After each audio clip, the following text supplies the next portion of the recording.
Hi friends, అందరికీ నమస్కారం. అంజలి కథలకి స్వాగతం. ఈరోజు చందమామ కథ పేరు మణి చేసిన పరిణయం. ఇది బేతాళ కథ. పట్టు వదలని విక్రమార్కుడు చెట్టు వద్దకు తిరిగి వెళ్ళి చెట్టుపై నుంచి శవాన్ని దించి భుజాన వేసుకొని ఎప్పటిలాగే మౌనంగా శ్మశానం కేసి నడవసాగాడు. అప్పుడు శవంలోని బేతాళుడు, రాజా, నీ ప్రయత్నం ఫలించినప్పటికీ దాని వలన ప్రయోజనం లేకుండా పోయే పరిస్థితులు ఏర్పడవచ్చు. అందుకు నిదర్శనంగా నీకు విజయవర్మ అనే రాజు కథ చెబుతాను, శ్రమ తెలియకుండా విను అంటూ ఇలా చెప్పసాగాడు. పూర్వము కళింగ రాజ్యాన్ని విజయవర్మ అనే రాజు పరిపాలించాడు. అతను యుక్త వయసు రాగానే రాజ్యాభిషేకం చేసుకొని తనకు తగిన రాచకన్యను సునందిని అనే ఆవిడ్ని పెళ్లాడాడు. తర్వాత కొద్ది రోజులకే సునందినికి ఒక విచిత్రమైన వ్యాధి సోకి ఆమె క్రమక్రమంగా క్షీణించసాగింది. ఆమెను పరీక్షించిన రాజవైద్యుడు ఆమెది మానసిక వ్యాధి కాదని, శరీరానికి సంబంధించిందేనని, అయితే దానికి సరి అయిన చికిత్స లేదని, ఎక్కడైనా నాగమణి సంపాదిస్తే దానితో ఆ వ్యాధి సులువుగా నయమైతుందని చెప్పాడు. 100 ఏళ్లు మనిషి కంటపడకుండా జీవించిన నాగసర్పం తలలో ఆ మణి ములుస్తుందట. అలాంటి సర్పం ఒకటి వింధ్యారణ్యాలలో తూర్పు ప్రాంతంలో ఉన్నట్లు తెలియవచ్చింది. తన భార్య ఆరోగ్యం గురించి బెంగపడి ఉన్న విజయవర్మ రాజ్యపాలన అంతా తన మంత్రులకు వదిలి నాగమణిని తీసుకుని రావటానికి తన గుర్రం మీద బయలుదేరాడు. అతను అనేక అవాంతరాలని గడిచి కొన్నాళ్లకు వింధ్యారణ్యం చేరుకున్నాడు. ఆ అరణ్యం తూర్పు ప్రాంతాలలో సంచరిస్తూ ఉండగా ఒక రాత్రి అంత దూరాన అతనికి వెన్నెలలాంటి కాంతి కనపడింది.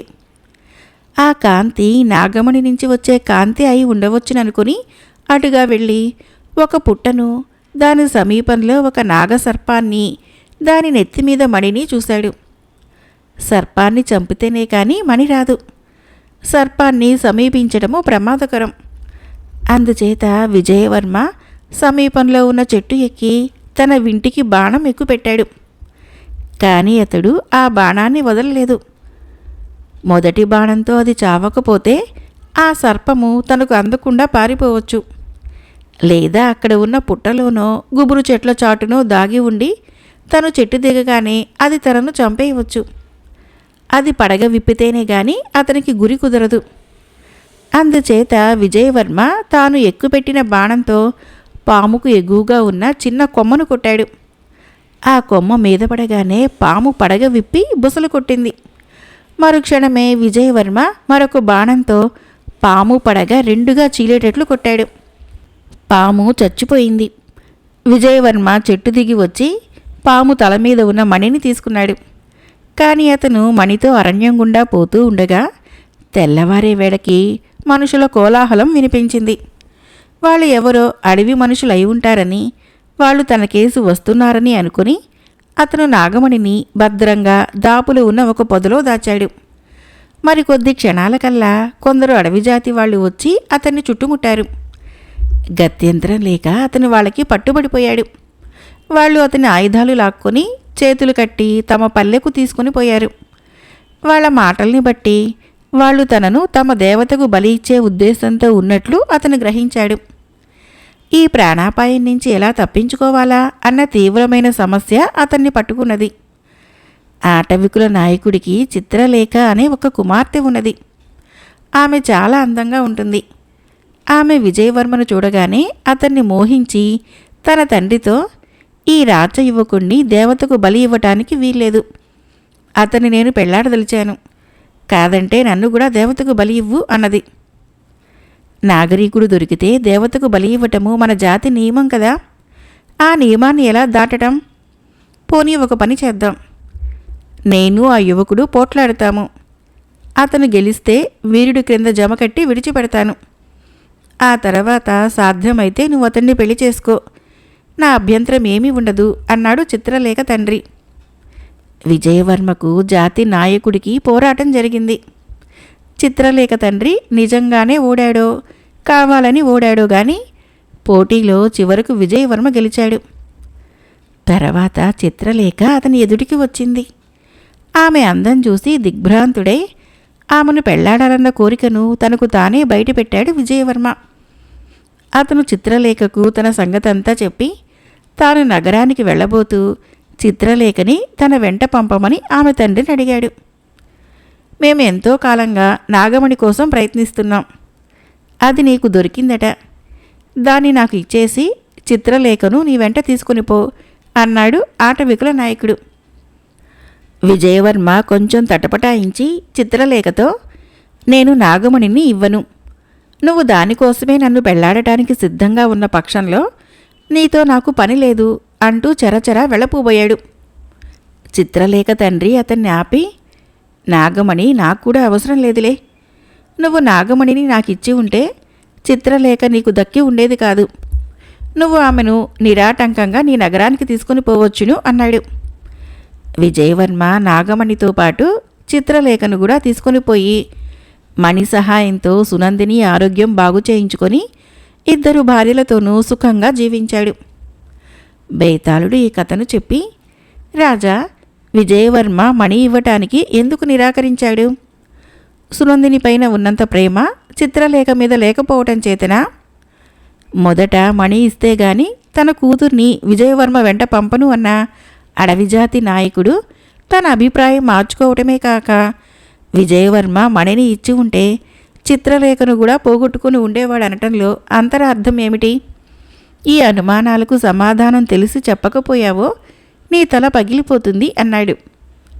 దానికి విక్రమార్కుడు, విజయవర్మ చిత్రలేఖ కోసం తాను పడిన శ్రమంతా వ్యర్థం చేసుకునేటంత చపలచిత్తుడు కాడు. చిత్రలేఖ అందం చూసి మోహించినంత మాత్రాన అతను సునందిని క్షేమం మరిచిపోయేవాడు కాదు. పోతే చిత్రలేఖ తండ్రి ఆ విషయమే అతన్ని పరీక్షించాడనాలి. 2వ భార్య మీద మోజు కొద్దీ మొదటి భార్య పట్ల అలక్ష్యం చేసేవాడు రేపు మరొక భార్య కోసము చిత్రలేఖను వదలవచ్చు. విజయవర్మ తన మాట విని మణిని ఇచ్చి ఉంటే ఆయన చిత్రలేఖను అతని వెంట పంప నిరాకరించి ఉండేవాడు అన్నాడు. రాజుకు ఈ విధంగా మౌనభంగం కలగగానే బేతాళుడు శవంతో సహా మాయమై తిరిగి చెట్టెక్కాడు. మరొక కథ పేరు 2 భార్యలు. ఈ కథను రచించిన వారు ఎం కామేశ్వరరావు గారు. పూర్వము ఒక రాజుకు మాలిని, మంజరి అని 2 భార్యలు ఉండేవారు. 2 అపురూప సౌందర్యవతులు. రాజుకు 2పైన సమంగానే ప్రేమ ఉండేది. 2లో ఎవరు అలిగినా ఆయన చాలా బాధపడిపోయేవాడు. అయితే ఆ 2కి ఒక్క క్షణం కూడా పడేది కాదు. అందుచేత ఎవరో ఒకరు ఏదో ఒక కారణం చూసుకొని అలుగుతూ ఉండేవారు. వాళ్ళ అలకలు తీర్చలేక రాజు బాధపడిపోయేవాడు. ఇలా బాధపడి చివరికి రాజు పెద్ద జీతం ఇచ్చి నరహరి అనే ఒక ఆంతరంగిక సలహాదారుని నియమించుకున్నాడు. ఈ నరహరి మంచి చమత్కారి, సమయస్ఫూర్తి కలవాడును. రాణులు అకారణంగా అలిగినప్పుడల్లా తన చాతుర్యంతో వాళ్ళ అలకలు తీర్చి రాజుగారికి మనశ్శాంతి కలిగేటట్లు చూడటము నరహరి పని. నరహరిని నియమించినాక రాజుగారికి నిజంగానే మనసు కాస్త స్థిమితపడింది. రాజు భార్యల అలకలు తీర్చడంలో నరహరి ఎంతో సమర్థత చూపించాడు. ఇలా ఉండగా ఒకసారి ఒక ప్రఖ్యాత చిత్రకారుడు ఆ రాజ్యానికి వచ్చాడు. అతను అందగత్తెలైన అంతఃపుర స్త్రీల చిత్తరువులు మాత్రమే గీస్తాడు. అందుచేత మాలిని, మంజరి ముచ్చటపడి తమ చిత్తరువులు అతని చేత వేయించుకున్నారు. చిత్రకారుడు తన నైపుణ్యమంతా వినియోగించి జీవం ఉట్టిపడేలా 2 రాణుల చిత్తరువులు తయారు చేసి వారికి ఇచ్చాడు. రాణులిద్దరూ తమ చిత్రాలని రాజుకు చూపించారు. రాజు మంజరి చిత్తరువును చూసి పక్కన పెట్టేసి మాలిని చిత్తరువును చూసి అద్భుతం, అత్యద్భుతం అని నోరు జారి మెచ్చుకొని పరమానందం పొందాడు. అంతే, మంజరి మొహంలో ఒక్కసారిగా రంగులు మారిపోయాయి. ఆమె తన చిత్రపటాన్ని అక్కడే వదిలేసి, మాలిని నాకన్నా ముందు పటం గీయించుకున్నది. నా పటం గీయ వచ్చేసరికి చిత్రకారుడికి విసుగు పుట్టి ఉండవచ్చు. అంత మాత్రాన నా అందాన్ని అవమానిస్తారా అని బుసలు కొడుతూ రాజు ఎంత బతిమలాడుతున్నా వినిపించుకోకుండా విసవిస తన మందిరానికి వెళ్ళిపోయింది. చిత్రకారుణ్ణి పంపేసి నరహరికి కబురు పెట్టి రాజు తల పట్టుకొని కూర్చున్నాడు. నరహరి వచ్చాడు. రాజుకు ప్రాణం లేచి వచ్చింది. ఆయన నరహరికి జరిగిందంతా చెప్పి, ఇక ఏం చేస్తావో నీదే భారం, రాణిగారి కోపం ఎలా పోగొడతావో ఏమో అన్నాడు. నరహరి చిరునవ్వు నవ్వి, మీరేమీ విచారించవద్దు, క్షణంలో అంతా సరిచేస్తాను అంటూ మంజరి విడిచి వెళ్ళిన చిత్తరువు తీసుకొని ఆమె మందిరానికి వెళ్ళాడు. మంజరి కోపోద్రేకంతో అటు ఇటు పచార్లు చేస్తున్నది. అమ్మా, మీరు ఈ చిత్తరువును మర్చిపోయి వచ్చారు అంటూ నరహరి చిత్తరువును ఆమెకివ్వబోయాడు. దాన్ని అవతల పారయ్యి. నేను పారేసిన దాన్ని ఎందుకు తెచ్చావు? దాని మూలంగా ఇవాళ నా అందానికి అవమానం జరిగింది అన్నది మంజరి. నరహరి ఆశ్చర్యం అభినయిస్తూ, అదేమిటమ్మా, నేను వచ్చేసరికి రాజుగారు మీ అందాన్నే కదా తెగ మెచ్చుకుంటున్నారు అన్నాడు. అబద్ధాలు చెప్పి నువ్వేమీ నన్ను మభ్యపెట్టనవసరం లేదు.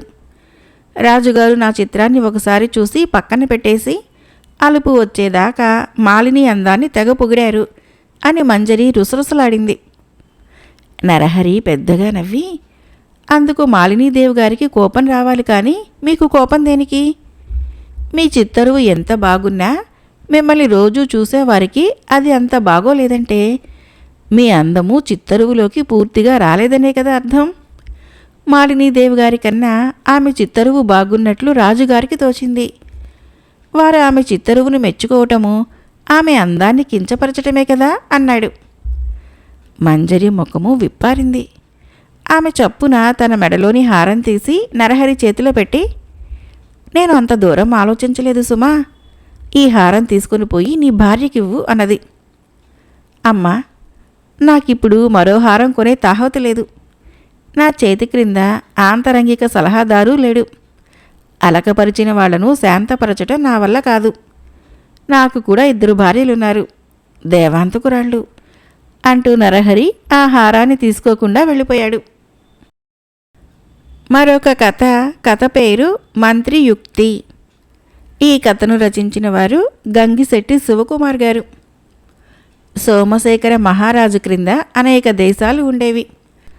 వాటిని ఆయన సామంతులు పరిపాలించేవారు. సోమశేఖరుడు పరిపాలనలో చాలా సమర్థుడు.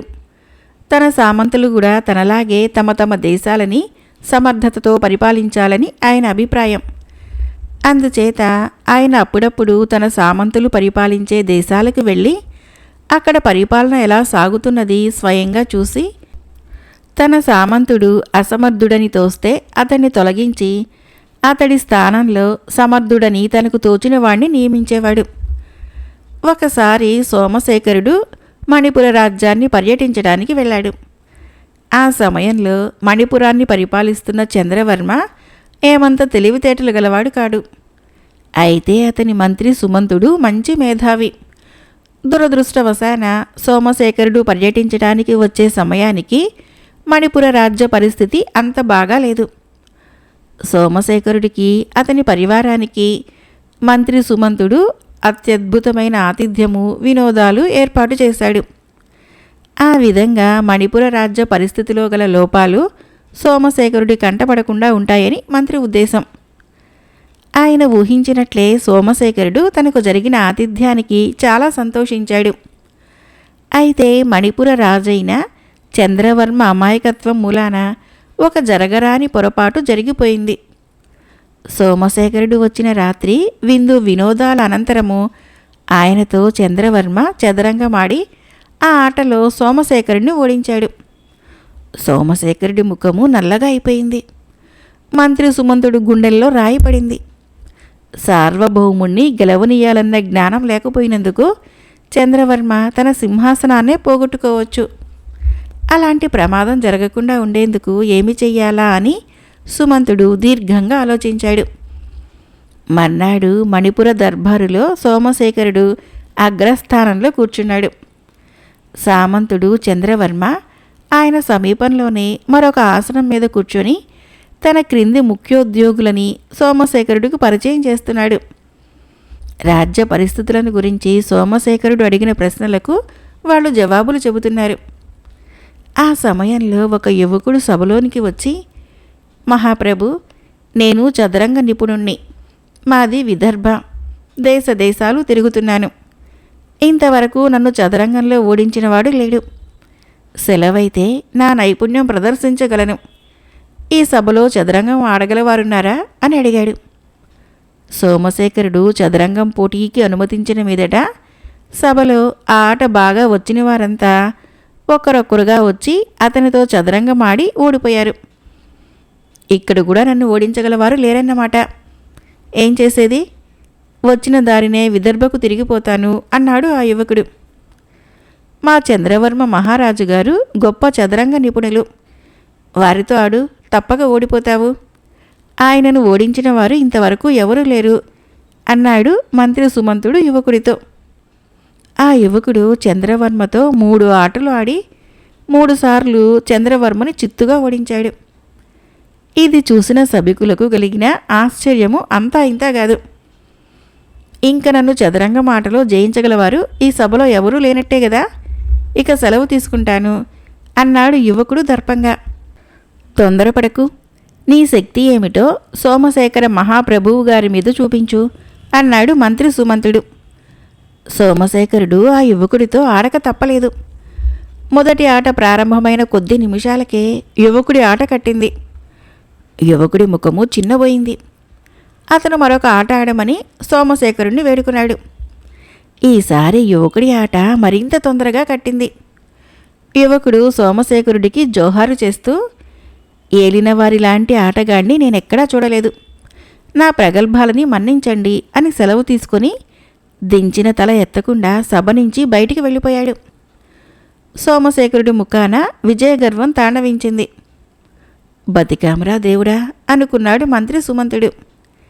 ఆ రాత్రి ఆయన ఇంటికి వెళ్ళగానే ఆయన మేనలుడు, ఏమిటి మామయ్య, ఎన్నడూ చదరంగంలో ఓడని నన్ను ఆ మహారాజు మీద ఓడమన్నావు అని చిరాకు పడ్డాడు. నువ్వు మా రాజుగారి పదవి నిలబెట్టావురా. రేపే సోమశేఖర మహారాజు తిరిగి వెళ్ళిపోతున్నారు.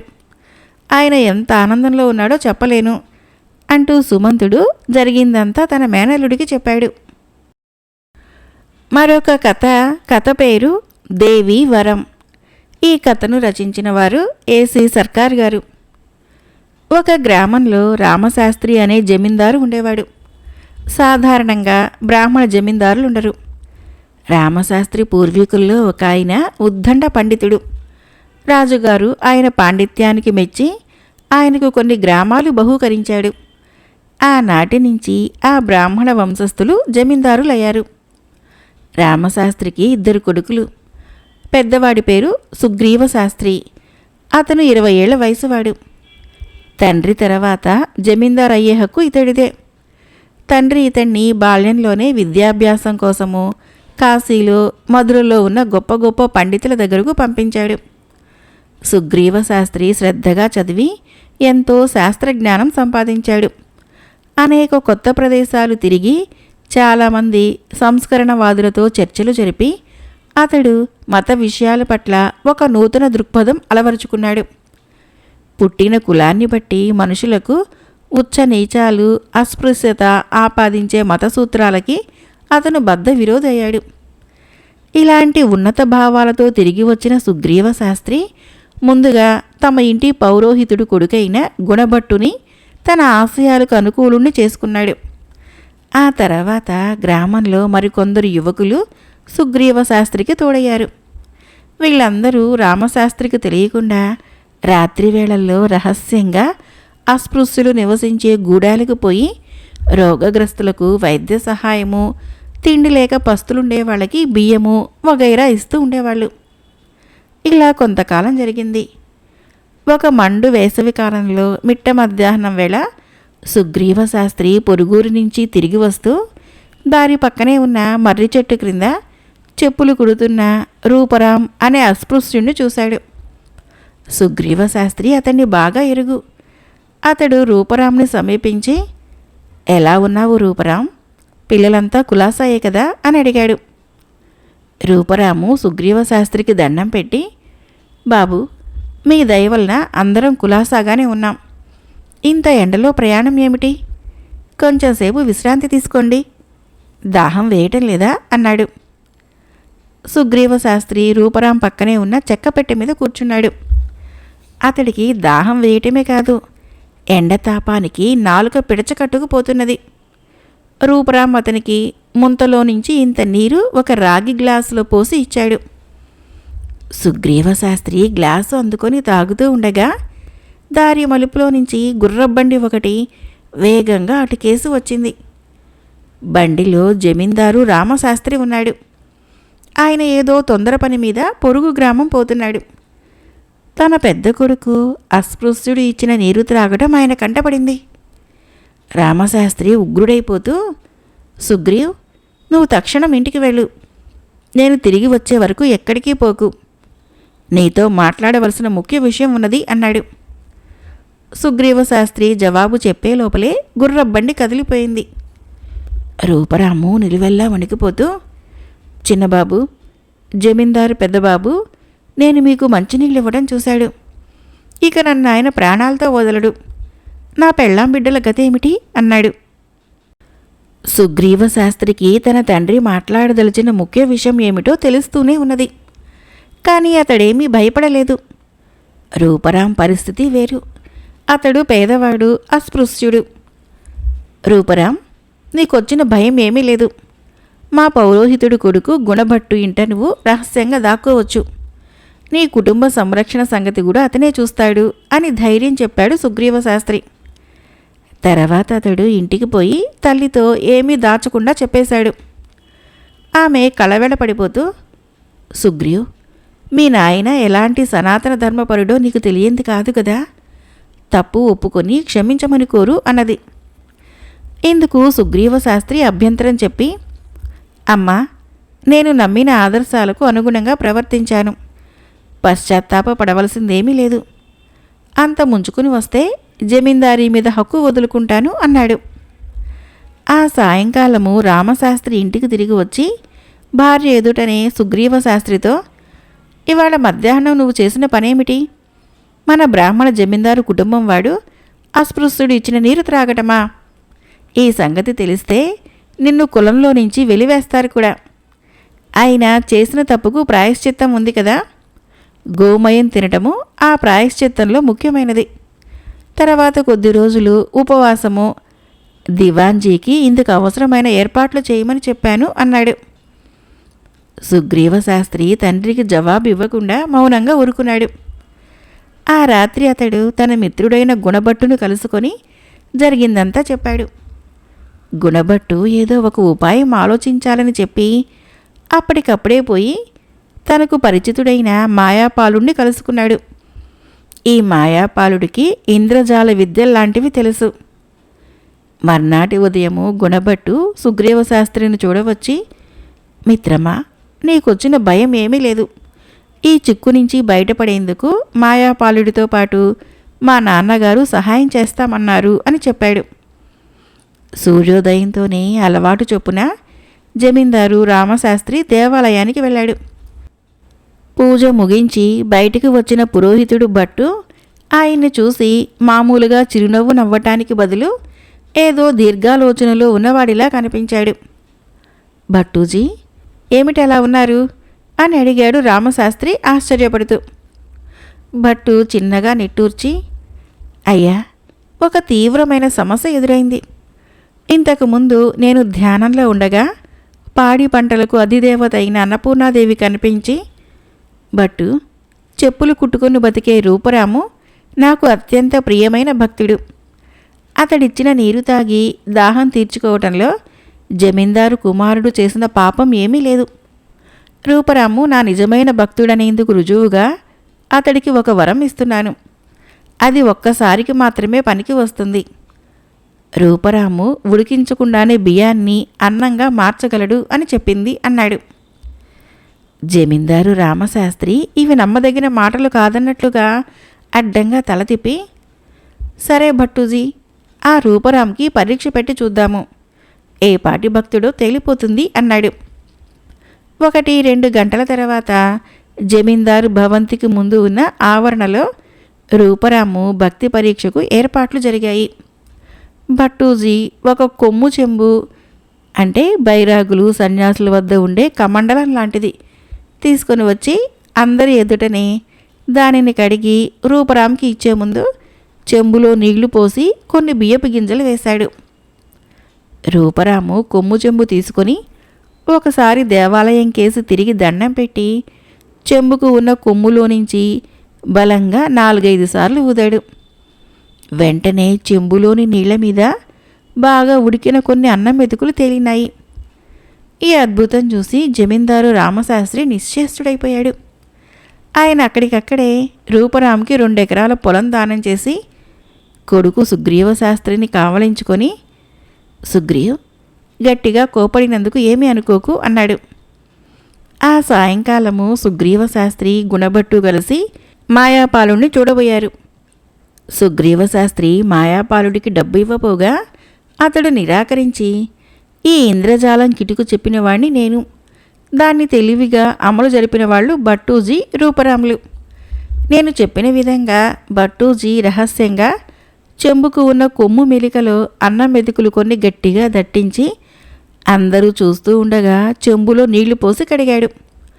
రూపరాము కొమ్ములో నుంచి గట్టిగా ఊదేసరికి అక్కడ అంటుకొని ఉన్న అన్నం మెతుకులు చెంబులోని నీళ్లలో పడి పైకి తేలినాయి.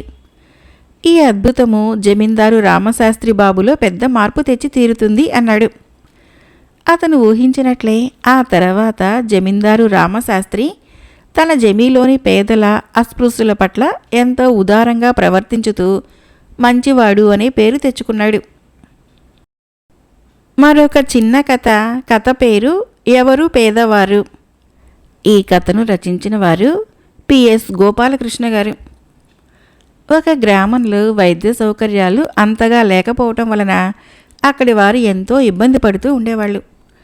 ఒకసారి ఒక సన్యాసి ఆ గ్రామానికి వచ్చి అక్కడి వారి పరిస్థితి చూసి బాధపడి ఒక వైద్యశాల కట్టించాడు. బీదలకు సాయపడే ఉద్దేశంతో ఆ వైద్యశాలలో తన శిష్యుల్ని ఉంచి అక్కడ ఉచితంగా వైద్యం చేసే ఏర్పాట్లు చేసి వెళ్ళిపోయాడు. ఆ వైద్యశాల ఆ గ్రామస్తులకే కాక ఇరుగు పొరుగు ఊళ్ళలో వారికి కూడా ఎంతో ఉపయోగపడసాగింది. బాగా డబ్బున్న వారు కూడా అక్కడి ఉచిత వైద్యం కోసం రావడంతో వైద్యశాలని నడుపుతున్న ఆ సన్యాసి శిష్యులకు ఏం చేయాలో తోచలేదు. మళ్ళీ కొన్నాళ్ళకి ఆ సన్యాసి ఆ గ్రామానికి వచ్చాడు. వైద్యశాల నడుపుతున్న ఆయన శిష్యులు ధనవంతులు కూడా ఉచిత వైద్యం కోసం ఎగ్గబడుతున్నారని ఆయనకు చెప్పి అందుకు తాము ఏం చేయాలని అడిగారు.